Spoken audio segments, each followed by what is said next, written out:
रविवार के दिन भूलकर भी न करें ये गलतियां। वास्तुशास्त्र के अनुसार रविवार के दिन कुछ कार्यों को करने के लिए निषेध बताया गया है। दोस्तों, वास्तुशास्त्र यह दावा नहीं करता है कि वह आपका भाग्य बदल देगा, लेकिन यह आपको भाग्योदय के द्वार की ओर ले जाने में सहायक है। चलिए शुरू करते हैं। प्राचीन समय की बात है। कुलधरा नगरी में एक धर्मपाल नाम का व्यक्ति रहता था। धर्मपाल एक राजा के यहाँ नौकर का काम करता था। धर्मपाल की पत्नी सुशीला बहुत ही धर्मपरायण स्त्री थी। वह नित्य भगवान की भक्ति करती थी और अपनी श्रद्धा के अनुसार दान दक्षिणा भी करती थी। सुशीला अपने पति, सास ससुर तथा बच्चों के साथ बड़े स्नेह से रह रही थी। लेकिन कहते हैं ना, समय बदलते समय नहीं लगता। ऐसे ही सुशीला के साथ हुआ। धर्मपाल की किसी छोटी सी गलती की वजह से राजा ने उसे नौकरी से निकाल दिया। धर्मपाल की नौकरी छूटने से घर में आर्थिक तंगी पैर फैलाने लगी और पैसों को लेकर घर के सदस्यों में आपस में विवाद होने लगा। धर्मपाल धीरे धीरे मांस मदिरा का सेवन करने लगा। सुशीला भगवान की भक्ति अब भी कर रही थी। सुशीला भगवान से पूछती, हे ईश्वर, हमसे ऐसी कौन सी गलती हो गई जो आप मेरे परिवार को इतनी परेशानी दे रहे हो? मैं तो आपकी नित्य पूजा करती हूँ, फिर भी आप इतने कठोर कैसे हो गए? ऐसे ही समय बीतता गया और धर्मपाल की तबीयत अब मांस मदिरा के सेवन के कारण अधिक खराब रहने लगी। सुशीला अपने पति की सेवा में लगी रहती।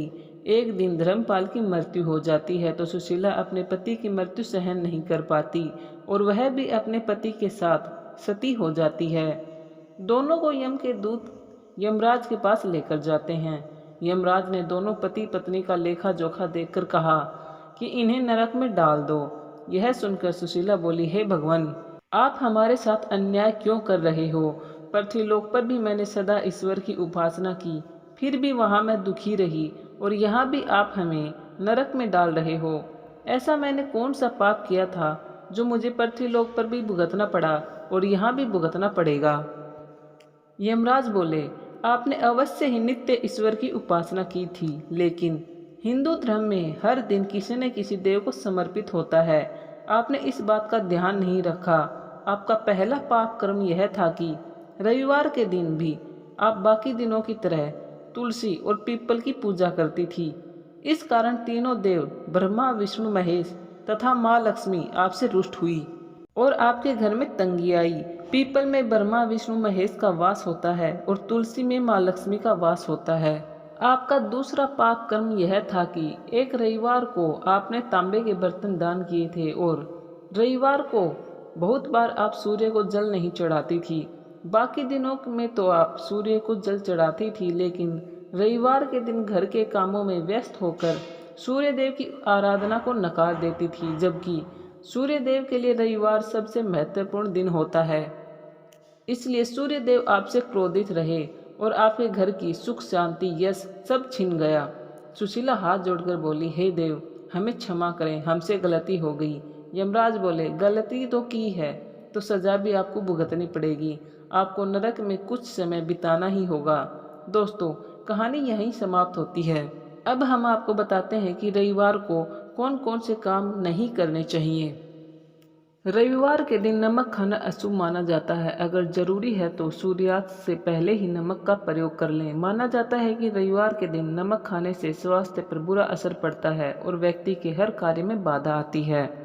अगला है, रविवार के दिन मांस, मदिरा और तामसिक चीजों से परहेज करना चाहिए। इस दिन शनि देवता से संबंधित पदार्थों का सेवन भी नहीं करना चाहिए। इससे कुंडली में सूर्य और शनि दोनों की स्थिति बिगड़ती है। अगला है, रविवार के दिन पीपल की पूजा नहीं करनी चाहिए। माना जाता है इससे घर में दरिद्रता आती है। इस दिन तुलसी के पत्ते भी नहीं तोड़ने चाहिए और ना ही तुलसी को पानी चढ़ाना चाहिए।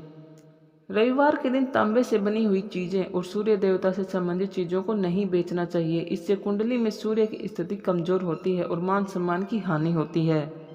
रविवार के दिन पश्चिम और वायव्य दिशा में यात्रा करने से बचना चाहिए, क्योंकि इस दिन इस दिशा के लिए दिशाशूल रहता है। अगर रविवार के दिन किसी कारणवश इन दिशाओं में यात्रा करनी ही पड़े तो घर से दलिया, घी या पान खाकर घर से निकलना चाहिए।